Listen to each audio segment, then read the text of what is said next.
अफजल के मुकाबले में, याद रखिए। ठीक है। किसी ने एक सवाल किया, जुमा की कितनी सुन्नतें हैं मस्जिद में पढ़ना चाहिए, सिर्फ 2 रकात भी पढ़ सकते हैं क्या, या 4 रकात पढ़ना चाहिए? तो देखिए जुमा की नमाज कितनी होती है वो रख देता हूँ, आप बात को समझ जाइए। अब कितनी सुन्नत वो सब आज। जुमा से पहले 2 रकात मौक़िदा, जुमा से पहले 2 रकात मौक़िदा। ठीक है। और ये गलत फहमी निकाली सबसे पहले कि जुमा के दिन ज़ोहर और जुमा साथ पढ़ना है, तो वो ज़ोहर की 4 जो मौक़िदा होती लोग पहले पढ़ते हैं उसके बाद 2 जुमा की पढ़ते हैं, जुमा के बाद 4 एहतियाती ज़ोहर पढ़ते हैं, ज़ोहर को उसको नफिल करके, फिर उसके बाद ज़ोहर की जो 2 होती है वो पढ़ते हैं। नहीं, जुमा जिस दिन होता है उस दिन ज़ोहर ख़त्म हो जाती है, जिसको जुमा ना मिले वो ज़ोहर पढ़ेगा। ठीक है। तो अब जुमा आप पढ़े तो जुमा से पहले 2 रकात मौक़िदा, इसके अलावा 2-2 रकात करके आप जितनी चाहे पढ़ना पढ़ सकते हैं, लेकिन 2 मौक़िदा है।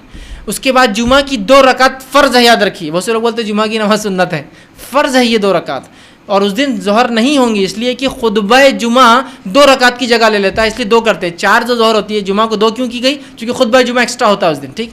तो 2 रकात जुमा की फ़र्ज़, जुमा के बाद 2-2 करके 4 रकात ये जुमा की मौक़िदा है, याद रखिए। 4 बाद में 2-2 करके, मतलब 2 रकात के सलाम, 2 रकात के बाद सलाम, 4 मौक़िदा। तो जुमा से पहले 2 मौक़िदा, जुमा की 2 फ़र्ज़, जुमा के बाद 4 मौक़िदा, और जुमा की रकातें इतनी ही 8 है। 2 मौक़िदा, 2 फ़र्ज़, 4 मौक़िदा, लेकिन 2 सलाम से, मतलब 2 रकात के सलाम, 2 रकात के बाद सलाम। ये है जुमा की नमाज की रकातों की तादाद। इस दिन ज़ोहर नहीं है और एहतियाती ज़ोहर नहीं है, और एहतियाती ज़ोहर के बदले नफिल भी नहीं है। बहुत से लोग 4 ज़ोहर की पढ़ते पहले जो मौक़िदा रहती, पता नहीं, ये नहीं है। जुमा ऐसे ही होंगी। आता किसी ने एक सवाल किया,